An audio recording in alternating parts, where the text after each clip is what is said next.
نحمده ونستعينه ونستغفره ونعوذ بالله من شرور أنفسنا ومن سيئات أعمالنا من يهده الله فلا مضل له ومن يضلله فلا هادي له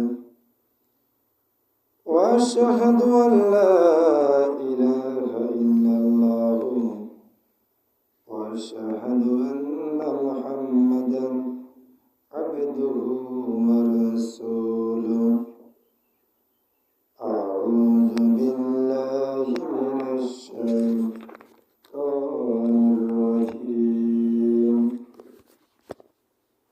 بسم الله الرحمن الرحيم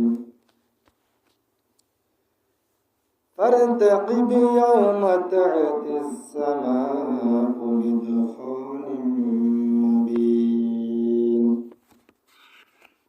صدق الله العظيم. وقال تعالى رسول الله صلى الله عليه وسلم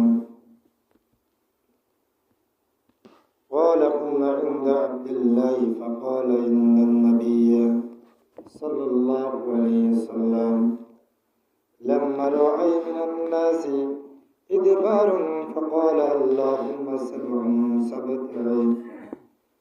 سبع كسبع يوسف فأخذتهم سنة قست كل شيء حتى أكل الجلود والميتات والجياف وينظر أحدهم إلى السماء فيرى الدخان من الجوع فأتاه أبو سفيان فقال يا محمد إنك تأمر بطاعة الله وبدينه وبصلة الرحم وإن قومك قد هلكوا فادعوا الله لهم قال الله تعالى رواه البخاري يا أيها الذين آمنوا صلوا عليه وسلموا تسليما اللهم سيدنا مولانا محمد وعلى آل سيدنا اللهم صل على مولانا محمد وعلى آل سيدنا مولانا محمد আসমান জমিন সবাই বলে আজকে মোদের খুশির দিন দুনিয়াতে তশরিফ আনবেন রহমাতাল লিল আলামিন আল্লাহুম্মা সাল্লি আলা সাইয়্যিদিনা মাওলানা মুহাম্মদ ওয়া আলা আলি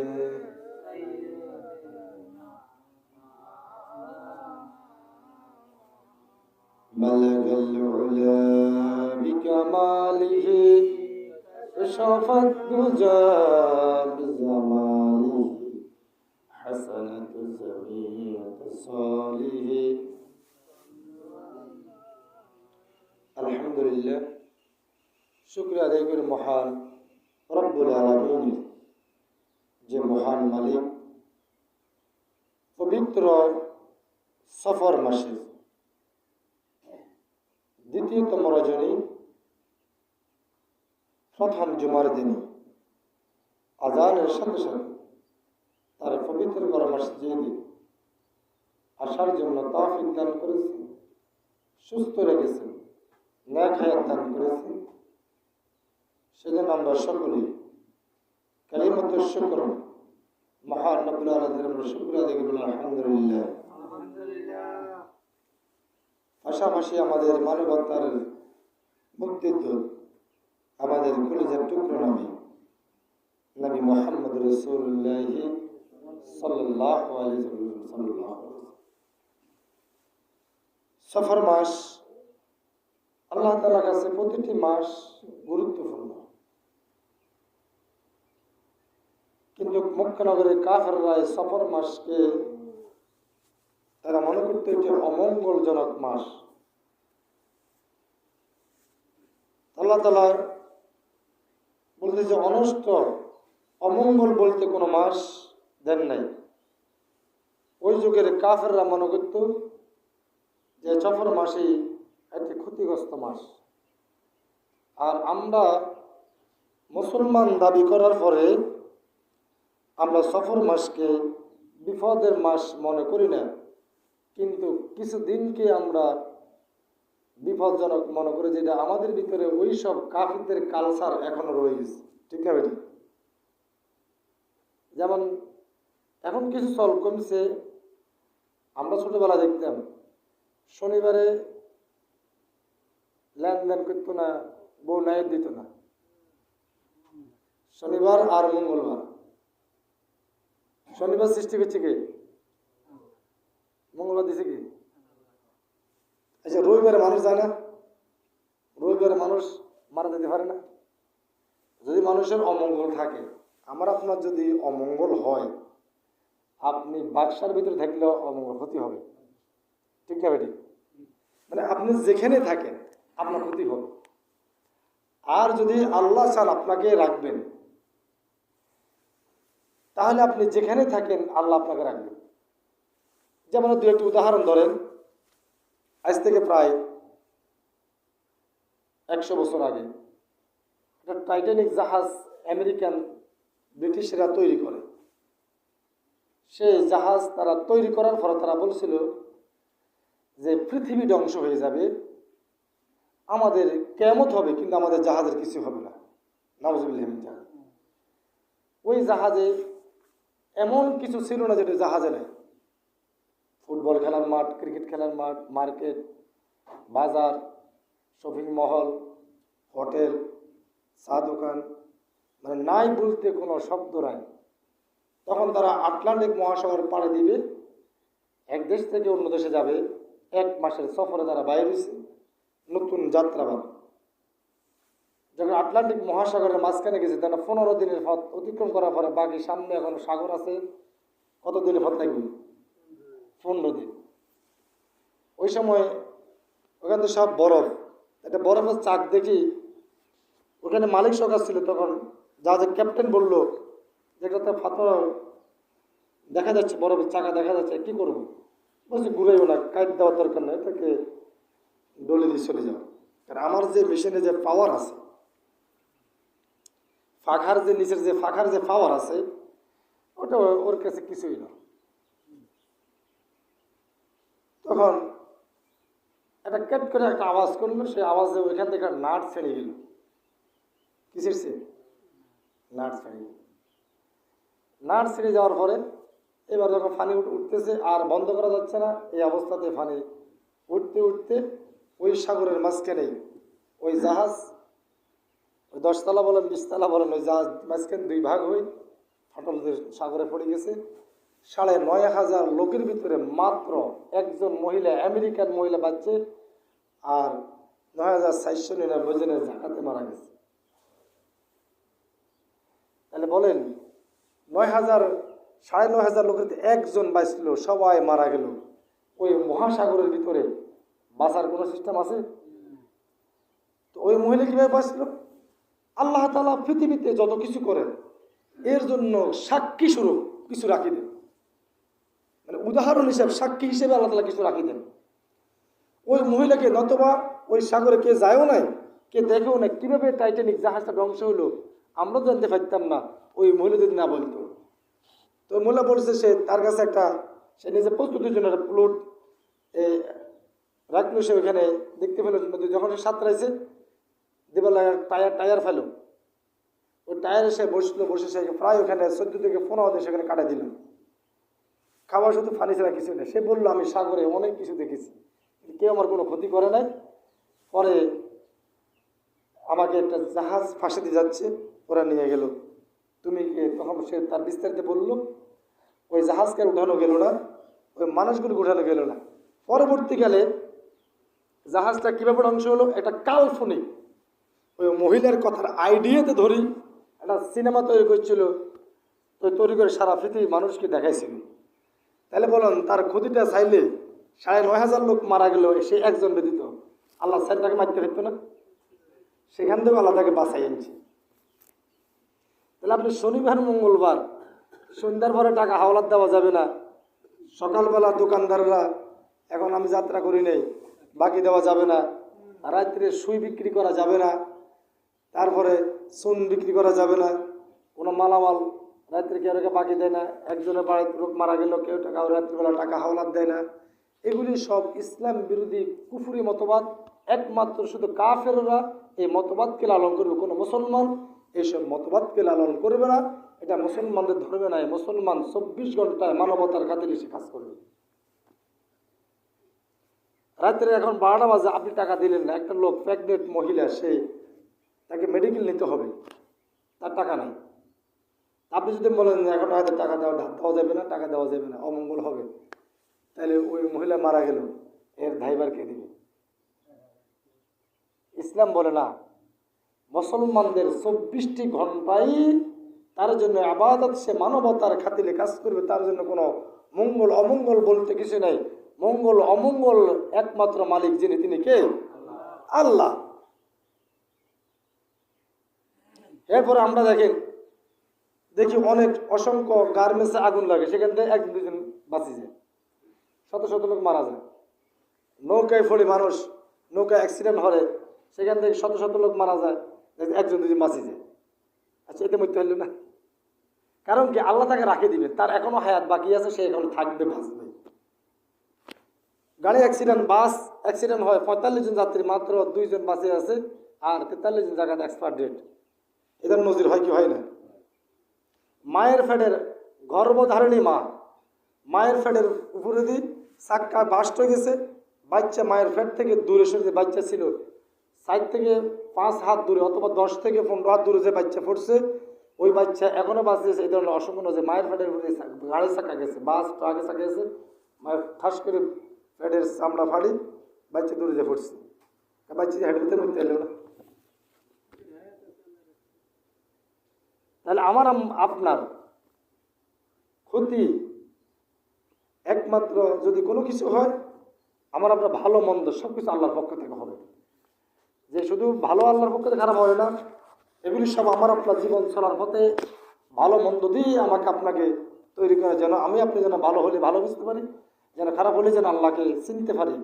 এই জন্য এটাও আমার আপনার পরীক্ষার মাধ্যমে চলতেছে। তাহলে এই সফর মাসকে ওই যুগের কাফেররা মনে করতো এটা একটি অমঙ্গলজনক মাস। যদি আমরা মুসলমানরা সেটাকে মনে করি না, কিন্তু আমরা দিনকে অমঙ্গল মনে করি। একজন হুজুর পর্যন্ত আমার থেকে, হুজুর দোকানদার আমার থেকে সুই বিক্রি করে না রাত্রে। ওর আমি ধরলে আপনার লেখাপড়া কতটুকু করছেন, আপনি ইসলাম সম্বন্ধে কি জানেন? হয় কি করেন, আমি হুজুর, আমি মত করছি, আর ধর্মী আপনি মত গোষ্ঠী গেলেন, আমি কিচ্ছু পড়েন, আমি কিচ্ছু জানি, ইসলাম কিছু জানেন, আপনি গুমরাহি লোক। এই সম্বন্ধে আপনার কোনো আইডিয়া নেই, নলেজিটি নেই, আপনি লেখাপড়া করেন নাই। 27 টাকার ফেজ 75 টাকা হলে খুশি, 75 টাকার ফেজ 27 টাকা বেচতে রাজি। 27 টাকার ফেজ যেন 75 টাকা, বাবা আল্লাহ রহম করছে, বাবু রে, কি সুন্দর ব্যবসা চলতেছে, কি ভাগ্য ভালো। আর যখন 75 টাকার ফেজ 27 টাকা, তখন মন খারাপ, কয় আল্লাহর কত ভরে গেছে।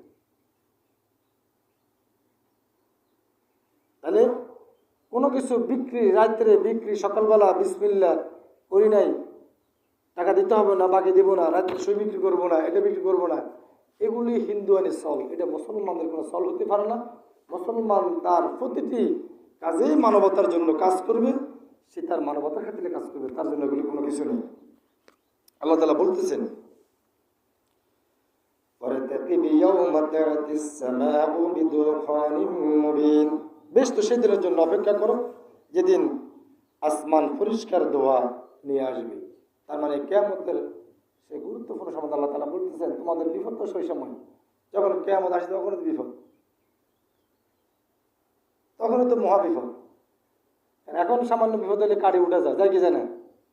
এখন হালকা হালকা বিপদ টিপদ আল্লাহ তাআলা টেস্ট করতেছে, আর কোনো কিছুই হয়তো ক্ষতি দিই এর ভিতরে লাভ আছে কোনো কিছু বোঝা যায়, অথবা একটা বিভিন্ন সতর্কতা দিয়ে বোঝাচ্ছে। আজকে আমার সফর পথে আমরা যে একটা অ্যাক্সিডেন্টের মুখোমুখি হয়েছিলেন, ড্রাইভার সাহেব পুরোটাই ঘুমিয়ে গেছে, উনি রাত্রে ঘুমাইছে পুরোটাই ঘুমিয়ে গেছে। মোটামুটি কথা আল্লাহ রহম করা, নতুবা হয়তো এখানে থাকতাম এখন হাসপাতালে বেডে, অথবা কবরের জন্য রেডি হতে দুজনেই, অথবা একজন বাঁচতাম কে ভাই কিনা আল্লাহ ভালো জানে। মানে এমন এক পরিস্থিতি হয়ে গেছে, আল্লাহ রহম করছে, পরবর্তী আল্লাহ তাআলা আমাদেরকে হেফাজত করছে। তারপর প্রোগ্রাম শেষ করে এখন এখানে আসা সব কিছু মহান রব্বুল আলামিনের শুকরিয়া, নতুবা আমরা এখানে আসতে পারতাম না। এই বিপদে যে অবস্থায় পড়ে গেছিলাম আল্লাহ রহম করছে। কারণ গাড়ি ঘোড়ার রক্ষণাবেক্ষণ এগুলি ব্রেক, যে সামান্য ব্রেক আছে এগুলি কিছুই নয়, একমাত্র রক্ষা করে কে? এই জন্য গাড়ি উঠার সময় আমাদের দেশের আসলে ড্রাইভারগুলো কি জানে না, এই জন্য আমি আজকে আসার সময় জন্য পড়াইছিলাম যে আপনি পড়েন এই দোয়াটা পড়েন, কত সুন্দর আল্লাহ তাআলা শিখে দিচ্ছেন। আলহামদুলিল্লাহ সুবহানাল্লাহ সাখখারা হাযা মা কুনা লাহু মুকরিনা ওয়া ইন্না রাব্বিনা লামুনকালিবুন। সমস্ত প্রশংসা একমাত্র সে আল্লাহ, যে আল্লাহ আমাকে, যে আল্লাহ যে গাড়ি দিয়েছে আমাকে, যানবাহন দিয়েছে, এই যানবাহনের কোনো কিছুই এর নিয়ন্ত্রণ কোনো কিছু আমার হাতে নাই, সব কিছু আমার রবের হাতে। আমি মাত্র সামান্যতম, আমার কাছে যে নিয়ন্ত্রণ সেটা মাত্র সামান্যতম, সব কিছু নিয়ন্ত্রণ মালিক কে? আর আমি সর্বক্ষণ আমার রবের সাথে সাক্ষাৎ করতে প্রস্তুত। সুবহানাল্লাহ, কি সুন্দর দোয়া দিয়ে আল্লাহ তাআলা একবার সাইকেল থেকে আপনাকে বিমান পর্যন্ত একই দোয়া দিয়ে চালাবে।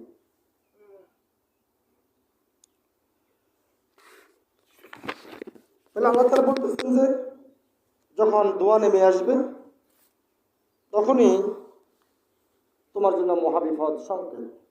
তারপর আল্লাহ তাআলা বলেন ইয়াগশান নাস হাযা আযাবুন আলীম, এবং তা মানুষকে আচ্ছন্ন করে ফেলবে, এটা কষ্টদায়ক শাস্তি। যখন আকাশ ধোঁয়া একদম নেমে আসবে, সব কিছু অন্ধকার হয়ে যাবে, তখন মানুষ আচ্ছন্ন হয়ে যাবে, সব বিচ্ছিন্ন হয়ে যাবে। আল্লাহ বলছেন এটা হল মানুষের শাস্তি, এই থেকে শুরু। কারণ আমরা জানি 3 শ্রেণীর লোক পৃথিবীতে সবচেয়ে নিকৃষ্ট। কয় শ্রেণীর? 3 শ্রেণী। এর ভিতরে এক শ্রেণী হলো যাদের উপরে কিয়ামতের আযাব আসবে, যাদের উপরে কিয়ামত হবে তারা হবে পৃথিবীর সবচেয়ে নিকৃষ্ট। 3 শ্রেণীর ভিতরে এক শ্রেণী। তারপর আল্লাহ তাআলা বলেন সূরা দুখান, এখানে সিরিয়াল বাই সিরিয়াল আলোচনা। রাব্বানা কশিফ আন্নাল আযাবা ইন্না মুমিনুন, তখন তারা বলবে হে আল্লাহ আমাদের উপর থেকে আযাব সরিয়ে নাও, আমরা ঈমান আনব। আল্লাহ তখন যখন কিয়ামত এসে যাবে তখন আযাব দেখে বলবে আল্লাহ আপনি আমাদের থেকে আযাবকে সরিয়ে নেন, আমরা ঈমান আনব। আল্লাহ তাআলা তখন বলবেন আন্না লাহুমুয যিকরা ওয়া ক্বাদ জাআকুম রাসূলুম মুবিন, কিন্তু এখন আর তাদের উপদেশ গ্রহণ করার কোনো সুযোগ কোথায়? আল্লাহ তখন আর কারো তওবা করা কবুল হবে না, তখন তওবার দরজা পুরোটাই বন্ধ হয়ে যাবে। এখন আমি আপনি তওবা করলে ফিরে আসার সুযোগ আছে না নাই? আছে। কারণ আমরা যত বড় অপরাধী আমার রব তার সাথে 1000 গুণ বেশি রহমত নিয়ে বসে আছে। সুবহানাল্লাহ। তাদের কাছে সুস্পষ্ট মর্যাদাবান রসুল এসে গেছে, কিন্তু তারা রসুলদের কথা শুনে নাই। আল্লাহ তাআলা প্রত্যেক জাতির কাছে তাদের নবী এবং রসুল পাঠাইছে। পাঠাইছে কি পাঠায় নাই? পাঠাইছে। কিন্তু আমাদের দেশে এখন একটা ইহুদি সংস্থা আছে যেটা খ্রিস্টান দ্বারা পরিচালিত, যার নাম হলো হিজবুত তাওহীদ। নাম কি আর? হিজবুত তাওহীদ। তারা বলতেছে যদি আল্লাহ প্রত্যেক জায়গায় নবী পাঠায় গোত্রের কাছে, তাহলে ভারতবর্ষের নবী কই? ভারতবর্ষের পুরো ভারতবর্ষের নবী কই? তারা বলতেছে সেই নবী হলো শ্রীকৃষ্ণ, রামদেব, এবং তারা আরো কিছুকে নবী হিসেবে মানে। শ্রীকৃষ্ণ বৌদ্ধ খ্রিস্ট, রামচন্দ্র যুগিদিস, তারা বলতেছে তারাও নবী ছিল। কিন্তু আল্লাহ তাআলা কোরআনে নবীদের নাম বলছেন কি বলেন নাই? আল্লাহ তাআলা কোরআনে 25 জন নবীর নাম ধরে রাখছেন। আমাদের রসুলকে বলছেন, হে রসুল, আমি এই 25 জনকে নবী হিসেবে পাঠাইছি, আপনাকে নামটা জানিয়ে দিছি, তবে আরও অসংখ্য কিছু নবী পাঠাইছি যেটার নাম আপনাকে বলার প্রয়োজন হয় না, আমি বলি নাই। এই হিজবুত তাওহীদ তাদের আকীদা হলো এই কৃষ্ণ বৌদ্ধ রামচন্দ্র এগুলিও তারা নবী ছিল, এগুলি তারা বিশ্বাস করে। এই জন্য হিজবুত তাওহীদ এক সময় বাংলাদেশে তেমন ছিল না। বাংলাদেশে আবির্ভাব করে এই হিজবুত তাওহীদের মাত্র 1979 সালে। বাইজিদ পন্নী নামে এক লোক, সেই হোমিওপ্যাথিক চিকিৎসক, সে ইন্ডিয়া থেকে 7 বছর ওখানে সে একটা এই হিজবুদের একটা সমাজের সাথে সে সম্পর্ক রাখি, সেখান থেকে কিছু কথা শিখে এবং বাংলাদেশে সে নিজেকে নবী বলেও দাবি করছে। এখান থেকে প্রায় অসংখ্য লোক তাকে মারধর করে ওখান থেকে তাকে বিচ্ছিন্ন করে দেয়। তারপর আবার ভারতের কিছু সহযোগিতায় সে আবার এখানে দাওয়াতি কাজ করতে, এবং তাকে আমেরিকা এবং ভারত তাকে অর্থ দিয়ে সহযোগিতা করে। এবং তারা মুসলমানদের কোরআনকে তারা এখনকার একটা বানানো কিতাব হিসেবে বলতেছে, এবং তারা আমাদের নবীকে শেষ নবী হিসেবেও শিয়াদের কাদিয়ানীদের মতো তারা আমাদের নবীকে নবী হিসেবে মানে না, এবং তারা সেই বাইজিদ খান পন্নীকে তারা নবী হিসেবে মানে। বলতেছে নবী কেরামতি দেখায় মাত্র আল্লাহর পক্ষ থেকে আসলে একটা একটা করে ধীরে ধীরে আল্লাহ যখন জানা তখন। আর বাইজিদ খান পন্নীর তারা বলতেছে যে তাদের বিশ্বাস হলো সেই 10টা মুজিজা এক সময়ের ভিতরে একটা বেশি ঘটাইতে পারে, নাউজুবিল্লাহ মিন যালিক। এই জন্য তাদের মাথার ব্রেন করে ওয়াশ করে দেওয়া হয়। আজকের সাধারণ কিছু মুসলমানদেরকে তারা বিভ্রান্ত করে ফেলে, এবং তারা পুরোটাই যে ইহুদি সংস্থা, এর জন্য উদাহরণ হলো তারা মসজিদে নামাজ পড়তে আসে না। তারা বলবে, যখন বলবেন নামাজে যান, কি এসে নামাজে পড়বে, কার এসে নামাজ পড়বে না, নামাজ পড়বে নবীর এসে, তো নবী তো নেই, তার মানে আর হইতো না।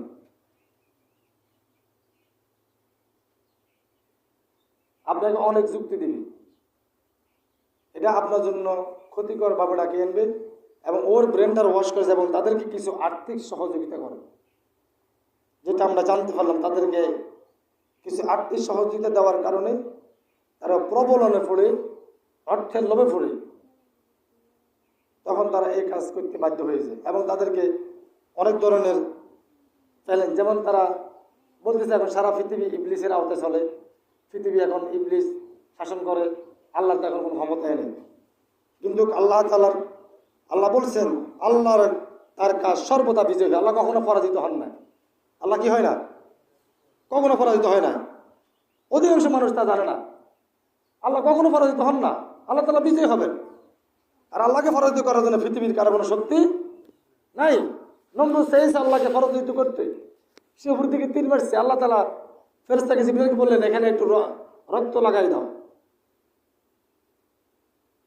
যখন রক্ত লাগাই দিল, তখন ইব্রাহিম আলাইহিস সালামকে দেখাইলো, দেখো তোমার আল্লাহকে তীর নিক্ষেপ করছি, দেখো সেখানে রক্ত লাগিয়ে দিয়েছে, তোমার আল্লাহ এখন মারা গেছে, নাউজুবিল্লাহ মিন যালিক। ইব্রাহিম আলাইহিস সালাম বলছেন তুমি বুঝো আমার আল্লাহকে মারার কোনো ক্ষমতাই তোমার নাই, তুমি বুঝতেছ না। এই জন্য আমাদের বাংলাদেশেও যখন এটা আবির্ভাব হয়, বাংলাদেশের সর্ব লেভেলের, এখানে দল বিদল নাই, সর্ব মাসলাকের আলেমেরা,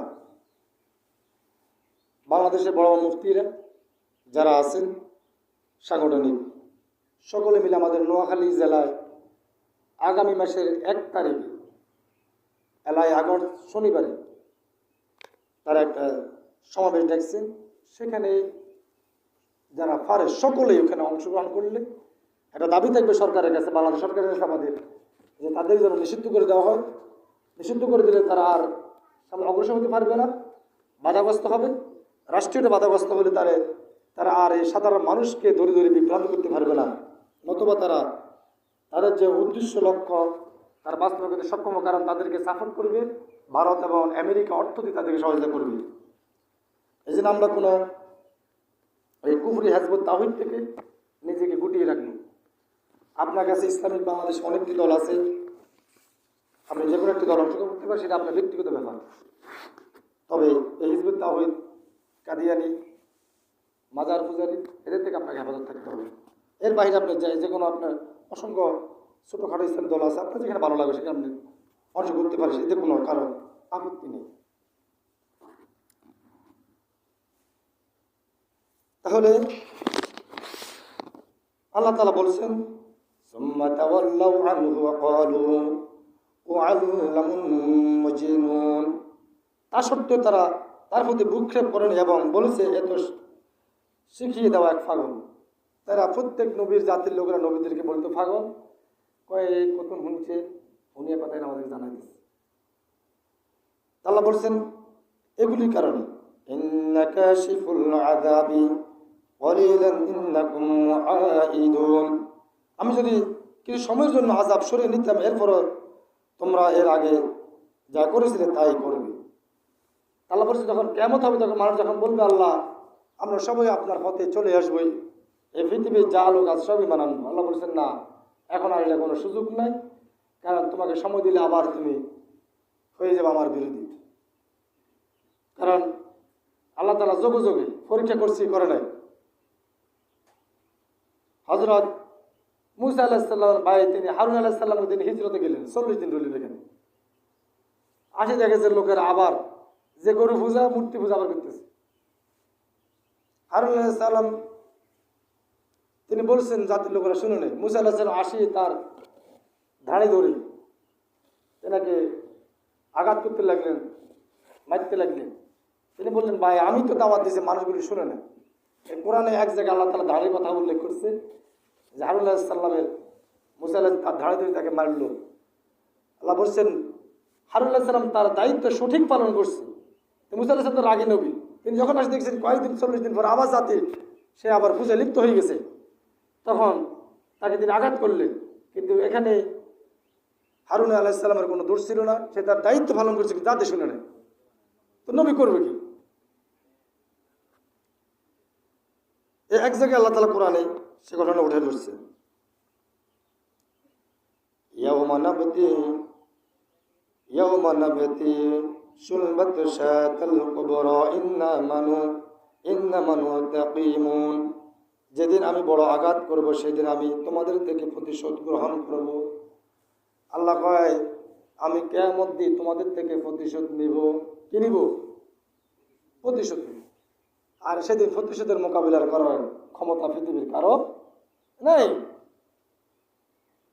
সেদিন আর মোকাবেলা করবে। এখন তো 10তম সিগন্যাল আসলে বলতেছে যে আমাদের সেনাবাহিনীরা মোকাবেলা করার জন্য প্রস্তুত। একথা বললেই সুন্দর হয় যে দুর্যোগ এলাকায় আমাদের সেনাবাহিনীরা যারা মানুষের যারা ক্ষতিগ্রস্ত তাদেরকে সহযোগিতা করার জন্য আমাদের দেশের সেনাবাহিনী বলেন, নৌবাহিনী, বিমান যারা আছে দায়িত্বশীলগণ তারা প্রস্তুত আছে, ওদের সহযোগিতা করবে, তারা সহযোগিতার জন্য তারা হাত বাড়াবে। তাহলে কাজ একই, কথা বললে আর কোনো সমস্যা হয় না, এটা তারা বললে সমস্যা হয় না। তারা সহযোগিতার জন্য তাদেরকে চেষ্টা করবে। আমার দেশের সেনাবাহিনী বলেন, নৌবাহিনী, বিমান বাহিনী যারা আছে তারা চেষ্টা, এ কথা বললে আর কোনো ঝামেলা নেই। এ কথা না বলে আমরা মোকাবিলা করি, তো মোকাবিলা করতে যায় বাড়ির লোক সেনাবাহিনী এদের লোক যে বাতাসে করতে পারবো না, তাহলে মোকাবিলা কি করবে? নবী সাল্লাল্লাহু আলাইহি সাল্লাম তিনি বলেন লোকদের ভূমিকা দেখলে তখন তিনি দোয়া করতেন। যেমন হযরত ইউসুফ আলাইহিস সালামের সময় 7 বছর দুর্ভিক্ষ দেখা দেয় এবং 7টি দুর্ভিক্ষর দাও ফলে তার উপর এমন দুর্ভিক্ষ আবাদিত হলো যে সব কিছু ধ্বংস করে দিল। এমনকি মানুষ তখন চামড়া, মৃতদেহ ও ফসা গলিত জানোয়ারও খেতে লাগলো। হযরত ঈসা আলাইহিস সালামের যুগে 7 বছর এক টানা দুর্যোগ, কোনো ফল ফলাদি শ্বাসবাস কিচ্ছু হয় না। তখন মানুষ পচা জন্তুর জানোয়ারও খাইছে। আমাদের দেশের আমরা তো দেখিনি, আমাদের বাবা জেঠা চাচারা নানি থেকে আমি শুনছি স্বাধীনতার পর যুদ্ধ করে যা ক্ষতি হয়েছে, এখানে যারা আছে মুরব্বীরা তারাও বলতে পারবে, যদি 25% আমাদের যুদ্ধে ক্ষতি হয়, বাকি দেশ স্বাধীন হওয়ার পরে শেখ মুজিব বাকশাল কায়েম করে বাকি 75%, তখন ইন্ডিয়া আমাদের থেকে সবকিছু নিয়ে গেছে, বাকি 100% মানুষ ক্ষতিগ্রস্ত বলে দিয়েছে।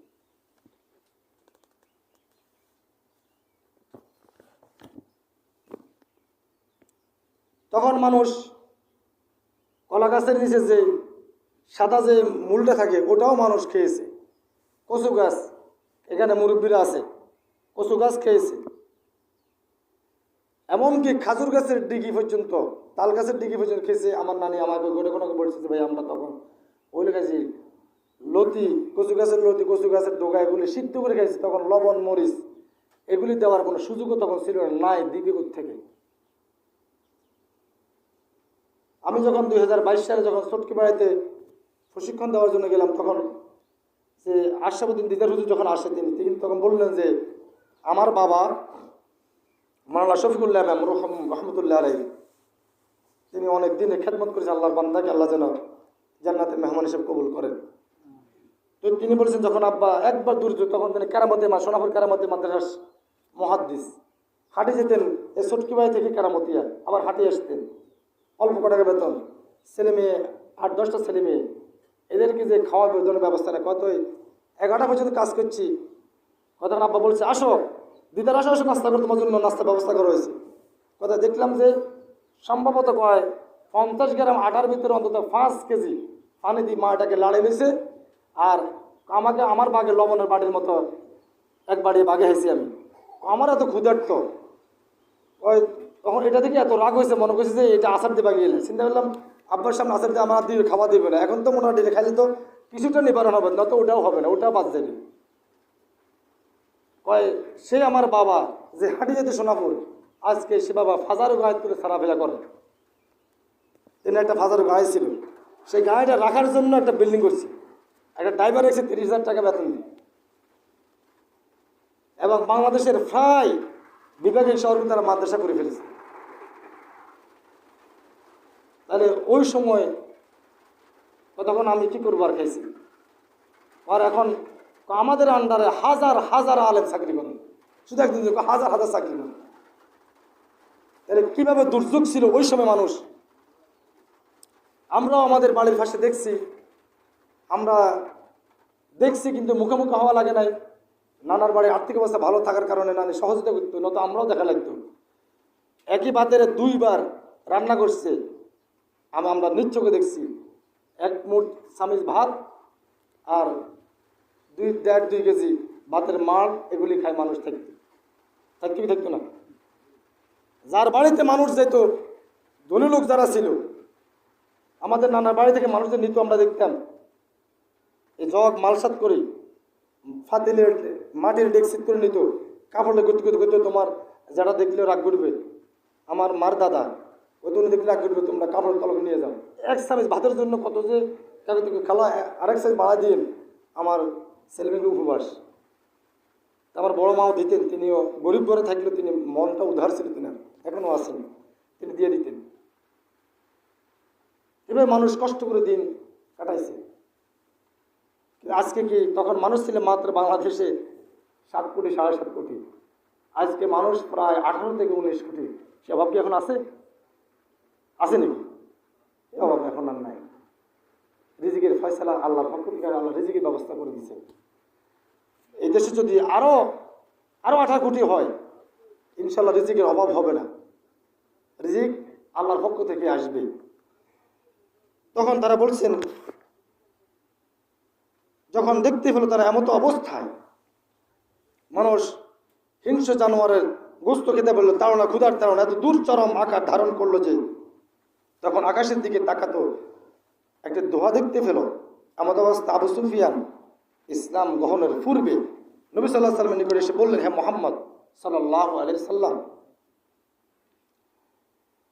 তুমি তো আল্লাহর আদেশ মেনে চলো এবং আত্মীয়তার সম্পর্ক বজায় রাখার চেষ্টা করো, কিন্তু তোমার কওমের লোকেরা তো মরে যাচ্ছে, তুমি তাদের জন্য আল্লাহর নিকট দোয়া করো।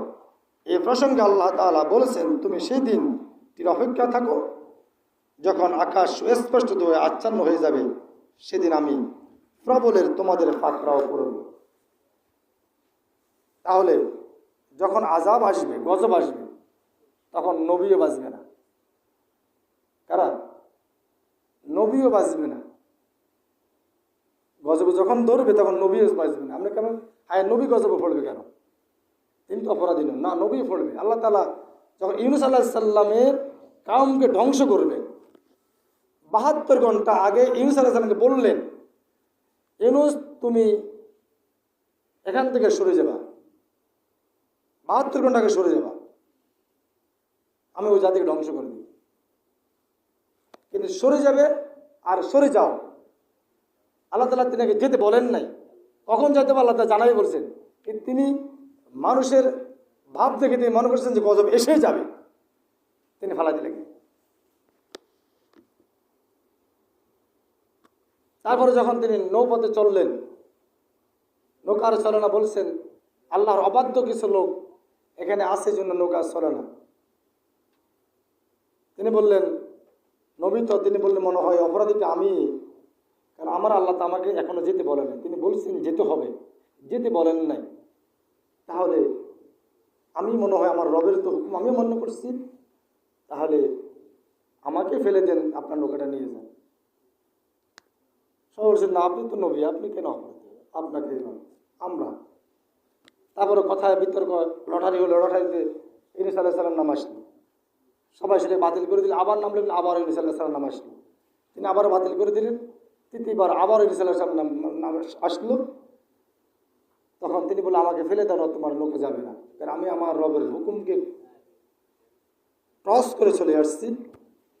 হলেন আল্লাহ তাআলা মাছকে বললেন ইউনূসকে খেয়ে ফেলো, তারপর ওই মাছকে বললেন আবার আরেকটা খেয়ে ফেলো, তারপর বললেন আরেকটা খেয়ে ফেলো। একবারে ৮,৫০০ ফানির তলে ইউনূস আলাইহিস সালাম তো সেখানে যায় পড়লো।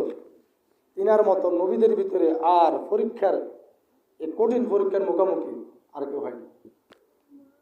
কতটা অন্ধকার তিনাকে হয়েছে, মাছের পেটের অন্ধকার, সাগরের ফানির নিচের অন্ধকার, ৮,৫০০ কিলোমিটারের, তারপর রাত্রির আধারের অন্ধকার, তিন অন্ধকার তিনাকে পাইছেন। পাওয়ার পরে তিনি বললেন সে আমার রব, আমি তো জুলুম করে ফেলছি, আমি তো অপরাধী। আল্লাহ বলছেন আমার ইউনূস শুধু একথা বলতে দেরি হয়েছে যে আল্লাহ আমি তো অপরাধ করে ফেলছি, আমি অপরাধী।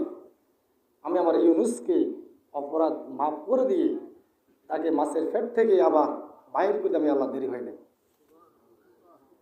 তাহলে এখান থেকে বুঝলাম যে আমরা নবী সাল্লাল্লাহু আলাইহি সাল্লামরা যদিও তেনারাও যদি যেখানে থাকেন, আল্লাহর যখন গজবের সিদ্ধান্ত হয়ে যাবে, সেখান থেকে নবী আলাইহিস সালামরাও বাঁচবে না, তারাও গজবের মুখোমুখি হয়ে যাবে। কিন্তু আল্লাহ তাআলা তেনাদেরকে এলান দিয়ে, আল্লাহ তাআলা ওহীর মাধ্যমে, জিবরীল আলাইহিস সালাম মাধ্যমে নবীদেরকে ওখান থেকে সরায় নেন, তবে জাতিগুলো অংশ নেয়। যেমন হযরত নূহ আলাইহিস সালামকে নৌকা দিয়ে তিনি কিস্তিতে দিয়ে নিয়ে গেলেন, বাকি জাতিকে ধ্বংস করে দিলেন, আল্লাহ তাআলা নবীকে উঠিয়ে নিয়ে গেলেন। এভাবে যদি কিয়ামতের যখন এসে যাবে, তখন আর বাঁচার কোনো হুকুম নাই, আল্লাহর গজব যখন ধরে ফেলবে। আর এখনও সুযোগ আছে। এজন্য যে অমঙ্গল মাস মানুষ মনে করে, কোনো কিছু অমঙ্গল মনে করে, এটা আমাদের মুসলমান আমাদের কোনো ধারণা ওরা ঠিক নয়। মঙ্গল অমঙ্গল ভালো মন্দের ফয়সালা আসমান থেকে হয়, কোত্থেকে হয়? যা কিছু হবে আলহামদুলিল্লাহ, আমার সর্ব অবস্থা আলহামদুলিল্লাহ, তাহলে সামনে অগ্রসর হবে। আমি এটার করার কারণে সকালবেলা বাইরে এসেছি, খালি কলসি দেখছি, এই জন্য বিসমিল্লাহ হয় নাই, আজকে শেষ। বিদ্যুফান আরে দেখছি, যাত্রা হলে নেই। এগুলি কুফরি মতবাদ, এগুলি আমাদের বিশ্বাস নয়, অন্য ধরনের বিশ্বাস। আমরা এগুলি করে আমার সব কিছু আমার আল্লাহর পক্ষ থেকে হয়, এই বিশ্বাস নিয়ে চললে আল্লাহ তাআলা আমাদের জীবনকে মঙ্গলময় করে দিবেন। আল্লাহ তাআলা আমাদের সকলকে আমল করার তৌফিক দান করেন। সুবহানাল্লাহি ওয়া বিহামদিহি আশহাদু আল্লা ইলাহা ইল্লা আনতা আস্তাগফিরুকা ওয়া আতুবু ইলাইক।